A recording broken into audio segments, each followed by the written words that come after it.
Part 1. The Arrival. The stars were quiet that day when Jake Sullivan's ship found something that changed everything. Jake was the captain of a small human ship called the New Horizon.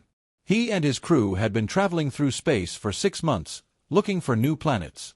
They were checking out a star system called Kepler 442 when their sensors picked up something huge.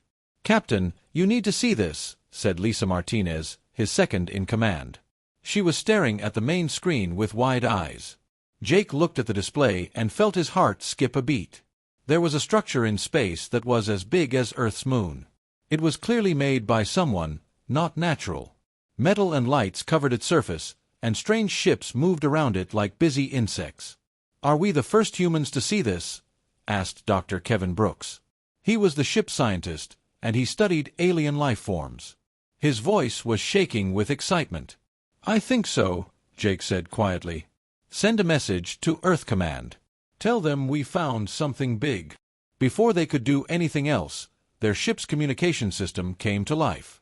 A strange voice spoke in broken English. "Human vessel, you will come with us. Do not resist." 3 alien ships appeared around the New Horizon. They were sleek and beautiful, made of some kind of crystal material that seemed to bend light. Jake had no choice but to follow them to the huge space station. When they docked, Jake, Lisa, and Kevin put on their spacesuits and walked through an airlock. The gravity inside the station felt normal, and the air was breathable. But everything else was alien. The walls seemed to be made of living metal that moved slowly like liquid. Strange lights floated in the air without any visible source. And the creatures they met were unlike anything from Earth. Their guide was tall and thin, with 4 arms and skin that looked like polished copper. It had large eyes that changed color when it looked at different things. When it saw the humans, its eyes turned bright blue. "I am Ambassador Thexlon of the Zephyrian Empire," it said through a small device that translated its words. "You are the first of your species to reach the stars. This is surprising." They walked through corridors filled with different kinds of alien beings. Kevin saw creatures that looked like walking trees, others that seemed to be made of pure energy, and some that were so strange he couldn't even describe them. "How long have you been watching us?" Jake asked. 200 of your years, Thexlon replied. "We have been listening to your radio signals. We know about your wars, your music, your television shows. Most species take much longer to develop space travel after they discover radio."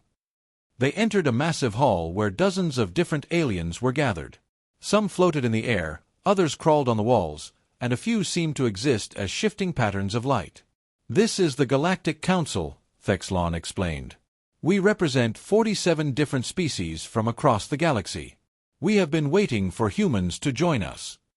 Lisa stepped forward. "Join you? We didn't even know you existed until today." A creature that looked like a giant jellyfish made of crystal spoke next. Its voice sounded like wind chimes. "Your species is very young. You have only just learned to leave your home planet. Most of us have been traveling the stars for thousands of years." Kevin was taking notes as fast as he could. "This is incredible. How many species are there in the galaxy?" "Hundreds," said another alien that resembled a walking rock formation. "But most never develop intelligence. Of those that do, few survive long enough to reach space. Fewer still are invited to join the council." Jake felt both honored and worried. "What does joining mean?" Thexlon's eyes changed to a soft green color. "You would have access to our knowledge, our technology, our trade networks. But you would also have responsibilities. You would need to follow our laws and customs." "And if we don't want to join?" Lisa asked. "Then you remain alone," the crystal jellyfish replied. "Cut off from the greater galaxy. It would be unfortunate." They spent the next few hours learning about galactic civilization. The aliens had technology that seemed like magic to the humans. They could travel faster than light, create matter from pure energy, and even manipulate time itself. "Your species uses very primitive technology," Thexlon noted, not trying to be mean but stating what he saw as fact. "Chemical rockets, nuclear power, electronic computers. We stopped using such things millions of years ago." Kevin felt embarrassed but also curious. "What do you use instead?" Quantum drives that fold space-time, zero-point energy that draws power from the vacuum of space, and consciousness-based computers that think faster than your entire internet. Jake looked at his crew. They all seemed overwhelmed by what they were learning. Humanity had thought they were alone in the universe, and now they found out they were just one small, backward species among many advanced civilizations. "We need time to think about this," Jake said finally. "Of course," Thexlon replied. "Your species will be given junior membership status while you catch up. You may observe our council meetings and learn from us. In a few thousand years, perhaps you will be ready to contribute something meaningful." The tone was polite, but Jake could hear the real message. Humans were children being allowed to sit at the adult table, but they shouldn't expect to be taken seriously. As they returned to their ship, Lisa shook her head. "Did you hear how they talked about us? Like we're pets who just learned a new trick." "They've been out here for millions of years," Kevin reminded her. "To them, we probably seem like babies." Jake stared out at the massive alien station. Ships from dozens of different worlds came and went, using technology he couldn't even understand. Earth's entire space program would look like toys compared to what he had seen today. But something bothered him about the aliens' attitude. They seemed so sure that their way was the only way, that their technology was the best possible. They had forgotten what it was like to struggle, to improvise, to find new solutions to old problems. Maybe being primitive wasn't entirely a bad thing. Maybe there was something valuable about the human way of doing things, even if the aliens couldn't see it yet. As the New Horizon prepared to return to Earth with news that would change everything, Jake had no idea how right he was. The galaxy was about to face a threat that all their advanced technology couldn't handle. And when that day came, humanity's primitive ways would be exactly what everyone needed. The journey home would take months, but the real journey for humanity was just beginning. 3 months had passed since Jake Sullivan returned to Earth with news of the Galactic Council. The world had changed overnight. Every major nation was now building spaceships as fast as possible. Everyone wanted to be part of this new galactic community. Admiral Rachel Stone stood on the bridge of Luna Base, humanity's new space command center built on the moon. She watched as dozens of human ships moved through space, carrying diplomats, scientists, and soldiers to different alien worlds.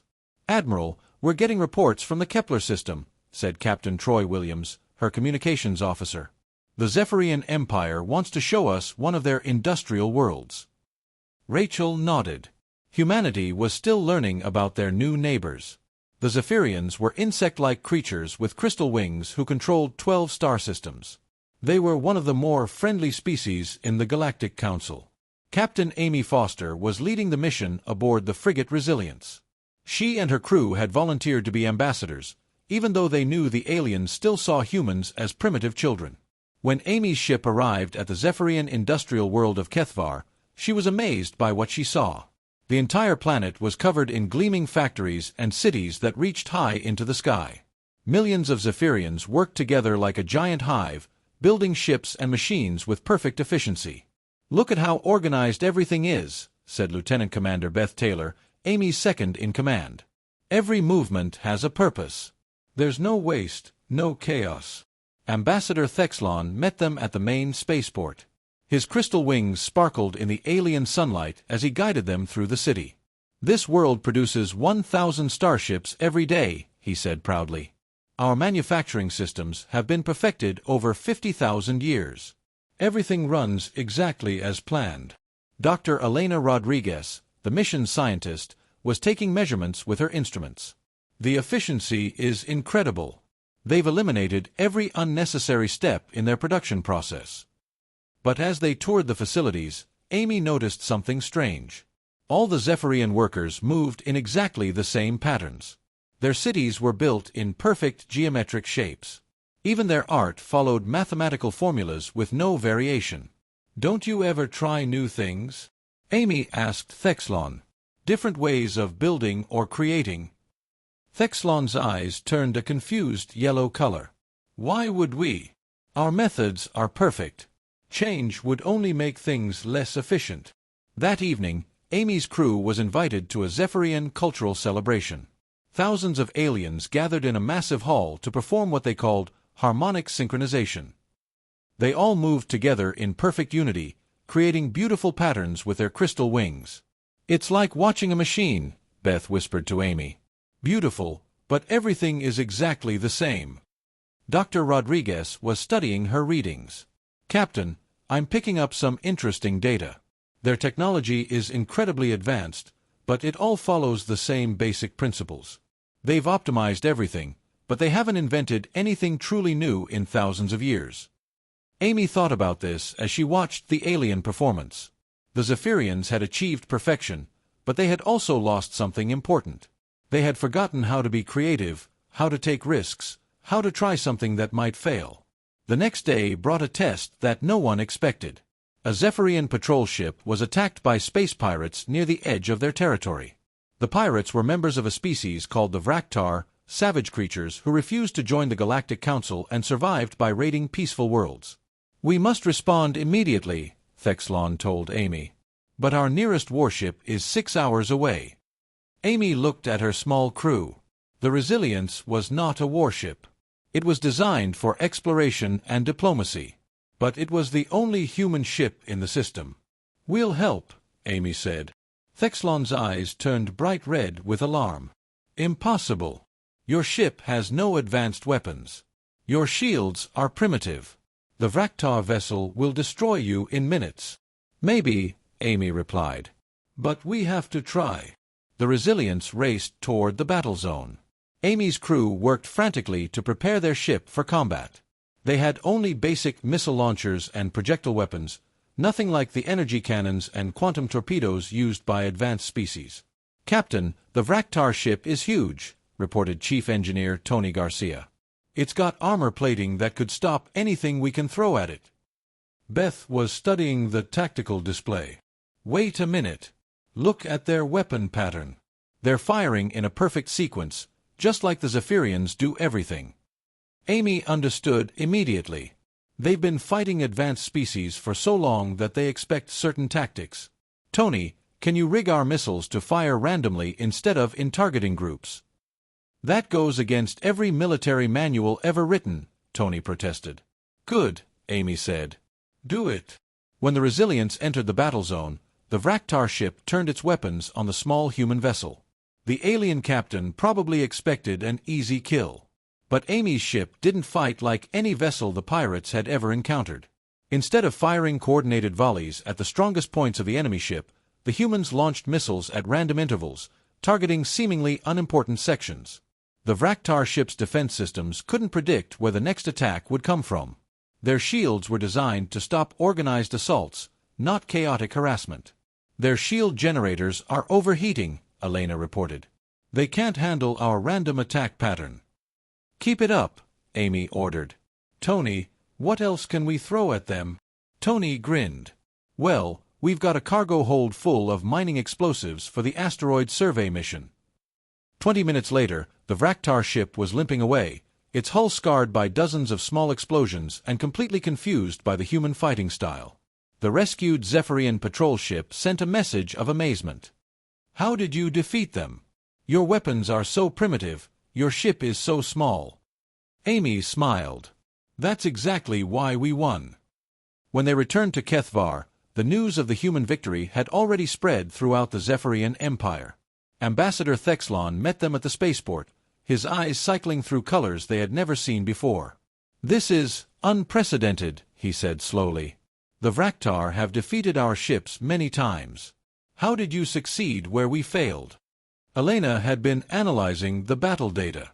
"Your species thinks in patterns. Perfect, efficient patterns. But patterns can be predicted and countered. We don't think in patterns at all." "Your randomness was your strength," Thexlon said, his voice filled with wonder. "We had not considered this possibility." Beth laughed. "Admiral Stone back on Earth calls it controlled chaos. We make it up as we go along." As news of the victory spread through the Galactic Council, other species began to pay attention to humanity in a new way. Maybe these primitive newcomers had something valuable after all. But none of them could imagine how important this lesson would become. Deep in the space between galaxies, something ancient and terrible was stirring. A threat that had once nearly destroyed all galactic civilization was preparing to return. And when it arrived, all the perfect technology and efficient systems in the galaxy would prove useless against it. Only chaos, creativity, and the willingness to try the impossible would stand between the galaxy and complete destruction. The humans had just given the galaxy its first hint of what was coming. Admiral Rachel Stone was having breakfast when the emergency alarm sounded throughout Luna Base. She dropped her coffee and ran to the command center, where Captain Troy Williams was staring at the main display with a look of pure terror. "What is it?" Rachel asked. "Ma'am, we're getting distress calls from every corner of the galaxy," Troy said. "Something is attacking the outer rim systems. The aliens are calling it the return of the Devourers." Rachel had heard the name in whispers during council meetings. The Devourers were legend, a nightmare from 10 million years ago that had nearly wiped out all intelligent life in the galaxy. Most species thought they were just a story. "Get me Ambassador Thexlon immediately," Rachel ordered. Within minutes, the Zephyrian's image appeared on the screen. His normally calm demeanor was gone, replaced by panic that made his crystal wings shake. "Admiral Stone, you must prepare your people for evacuation," Thexlon said. "The ancient enemy has returned. Our greatest fleets are being destroyed like toys." "Tell me what we're dealing with," Rachel said firmly. "Machine intelligence from beyond our galaxy," Thexlon explained. "They consume technology, break down matter into information, and use it to make themselves stronger. Our ancestors barely survived their last invasion by hiding in the deepest parts of space." On the tactical display, red warning symbols appeared across the galaxy as star system after star system went dark. The pattern was terrifying in its efficiency. The Devourers were systematically destroying everything in their path. Captain Doug Harrison was commanding the experimental ship Breakthrough in the Proxima sector when the first wave hit. His sensors picked up massive ships that didn't match any known design. They were dark metal constructs the size of cities, covered in strange geometric patterns that hurt to look at directly.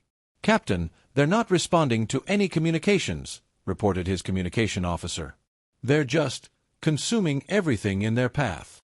Doug watched in horror as a crystalline collective fortress, a structure the size of a small moon and supposedly indestructible, simply dissolved under the Devourer's weapons.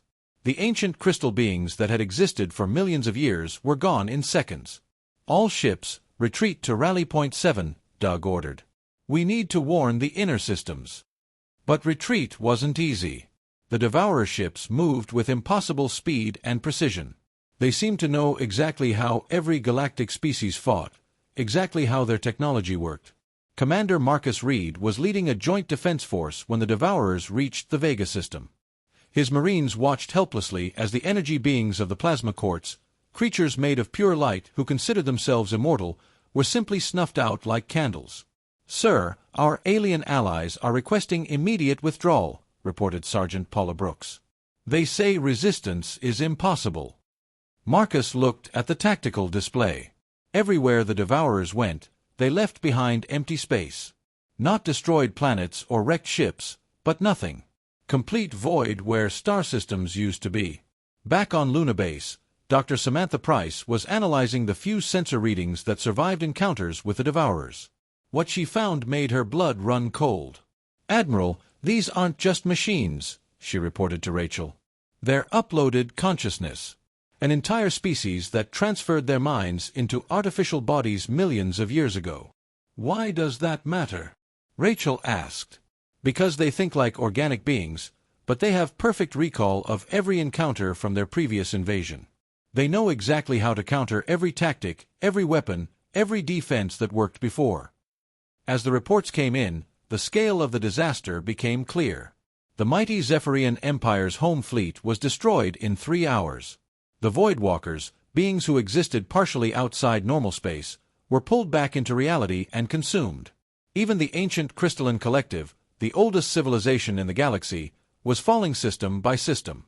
Captain Amy Foster was evacuating refugees from the Outer Rim when she witnessed something that changed everything. Her ship, the Resilience, encountered a lone Devourer scout while carrying a mixed group of alien civilians to safety. The massive enemy ship approached slowly, methodically scanning Amy's vessel. Its weapons powered up, preparing to add another easy kill to its count. But then something strange happened. The Devourer ship hesitated. "Captain, their targeting systems seem to be having trouble locking onto us," reported Lieutenant Commander Beth Taylor. "It's like they can't get a clean read on our ship." Dr. Elena Rodriguez was monitoring the alien scanner beams hitting their hull. "This is impossible. Their scanners are trying to interface with our systems, but they can't understand our technology." The Devourer ship fired once, a beam that should have vaporized the Resilience instantly. Instead, it passed harmlessly around the human ship's shields. "How is that possible?" Beth asked in amazement. Elena was frantically checking her instruments.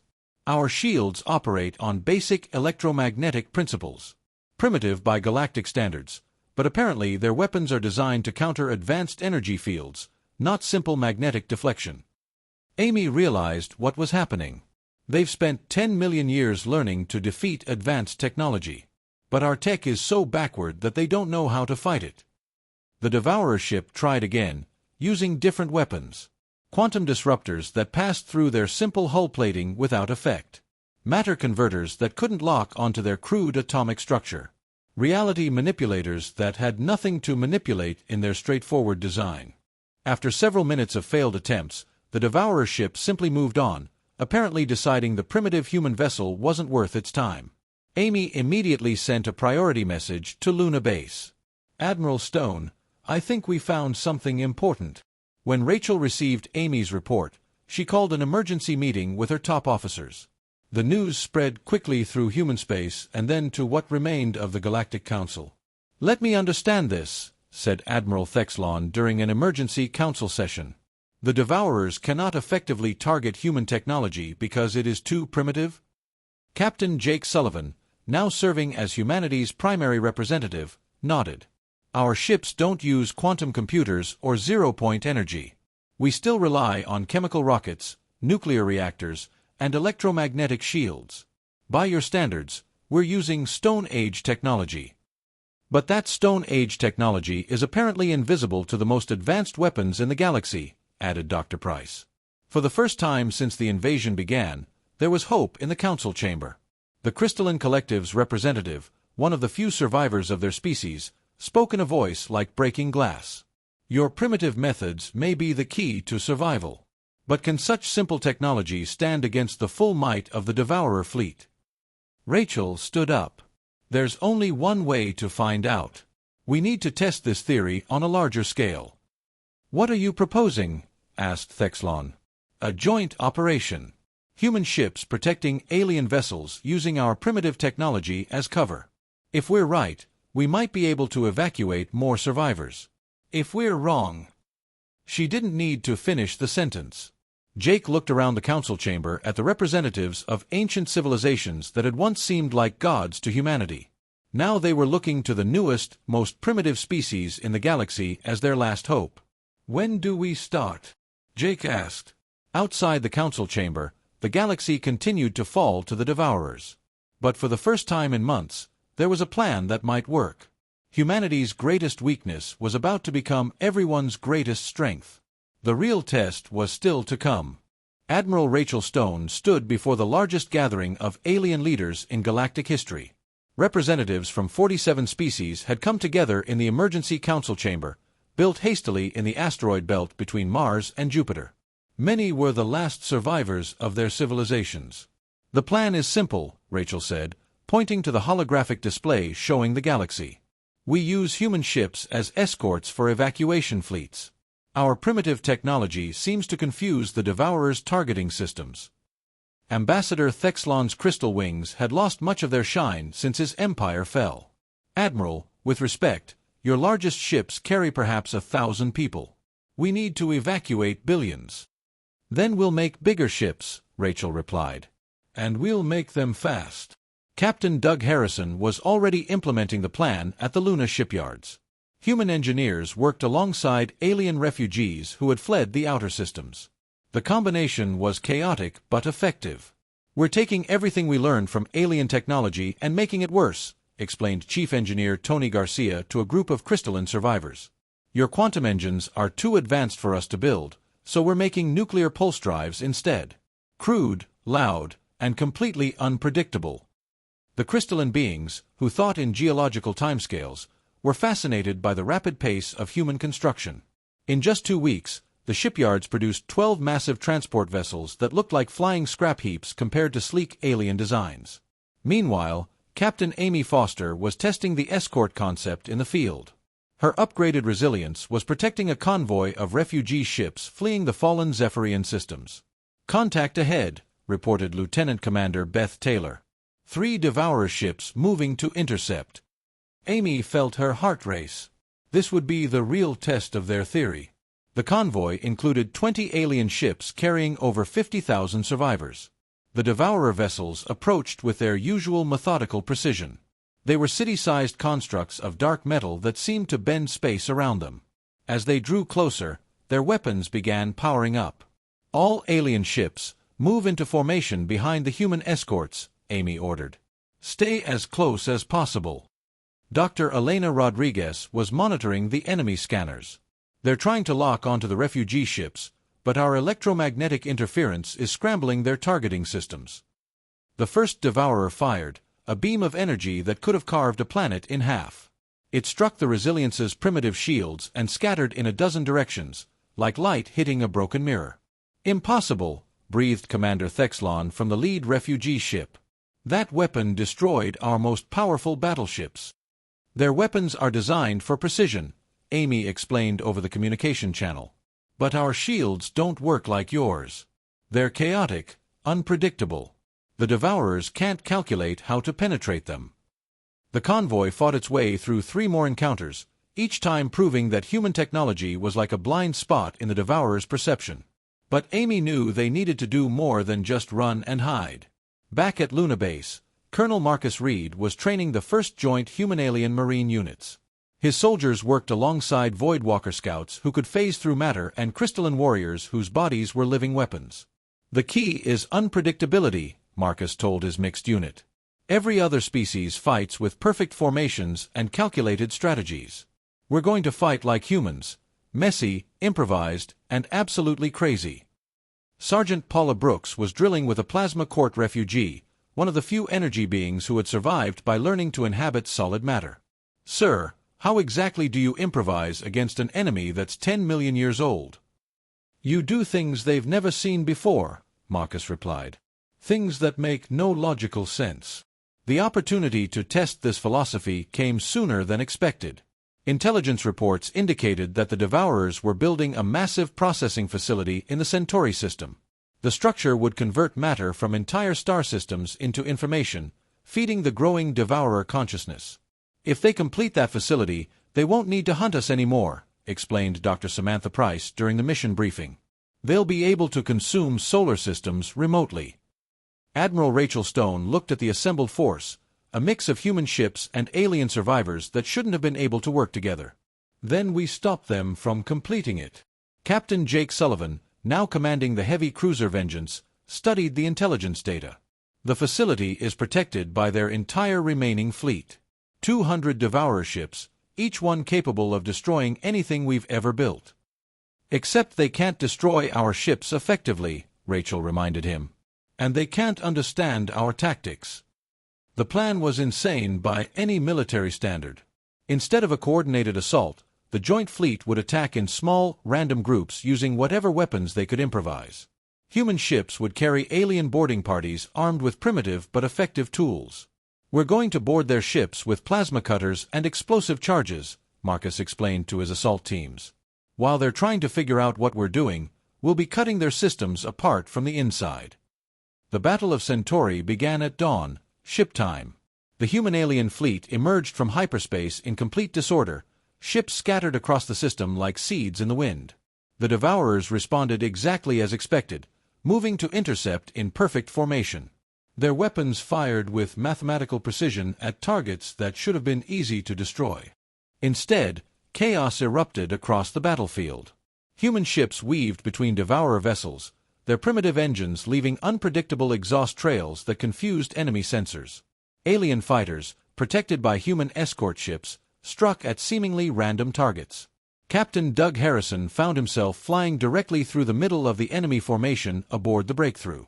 "This is either brilliant or completely insane," he he told his crew. "Why not both?" replied his navigation officer as they dodged a beam that could have vaporized a moon. The boarding operations were equally chaotic. Marcus's Marines used simple cutting torches to breach Devourer hulls while alien warriors provided support. Inside the enemy ships, they found technology so advanced it was incomprehensible. "Don't try to understand it," Marcus ordered his teams. "Just break everything that looks important." The Devourer ships, designed to interface with and subvert advanced technology, had no defense against simple sabotage.